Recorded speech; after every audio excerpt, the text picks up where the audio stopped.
In this video, I will be showing you how to enable Chatgpt voice-to-voice on iPhone. Let's get started. I start directly on the home screen of my iPhone, look for the official App Store icon, and tap on it to open the store. Once the App Store loads, I navigate to the bottom menu and select the Search tab. Then, I tap on the search bar right at the top of the screen and carefully type in Chatgpt. As the search results appear, I scroll past the sponsored ads to find the official Chatgpt app developed by OpenAI LLC, which is listed as one of the top productivity applications.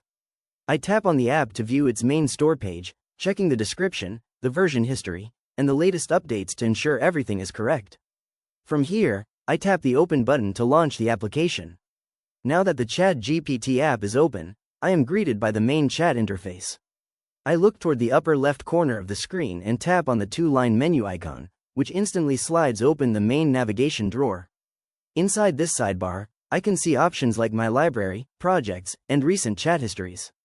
I scroll down to the absolute bottom of this menu to locate the small Settings gear icon and tap on it to access my account preferences. In the Settings menu, I see my account email, subscription details, and theme preferences.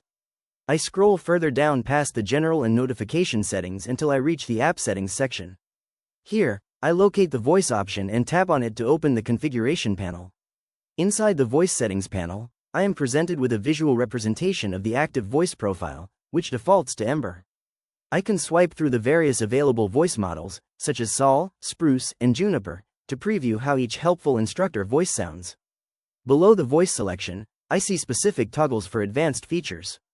I tap on the toggle switch next to start Chatgpt with voice to activate the hands-free conversation feature. Directly underneath that, I also tap on the toggle switch for background conversations. Enabling this feature ensures that my voice chat remains active and continuous even when I switch to other applications or lock my iPhone screen. After making these adjustments, I tap the back button to save the configuration. With the voice settings fully enabled, I return to the main chat interface to test out how it performs. I tap on the text input area at the bottom of the screen, which brings up the keyboard, and type out a detailed prompt asking, "What are 10 simple ways to stay productive while working from home?" Once finished, I tap the blue send arrow.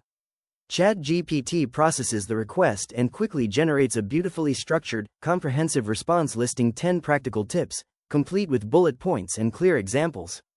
To activate the voice output, I long press the generated text, select the Read Aloud option from the context menu, and listen to the chosen AI voice smoothly narrate the entire response. I can easily use the on-screen playback overlay to pause the audio, skip forward, or adjust the reading speed to make sure everything sounds natural and easy to follow. And that is exactly how you enable and use Chatgpt voice-to-voice on your iPhone. If you found this walkthrough helpful, please consider liking the video and subscribing for more quick tips and tutorials.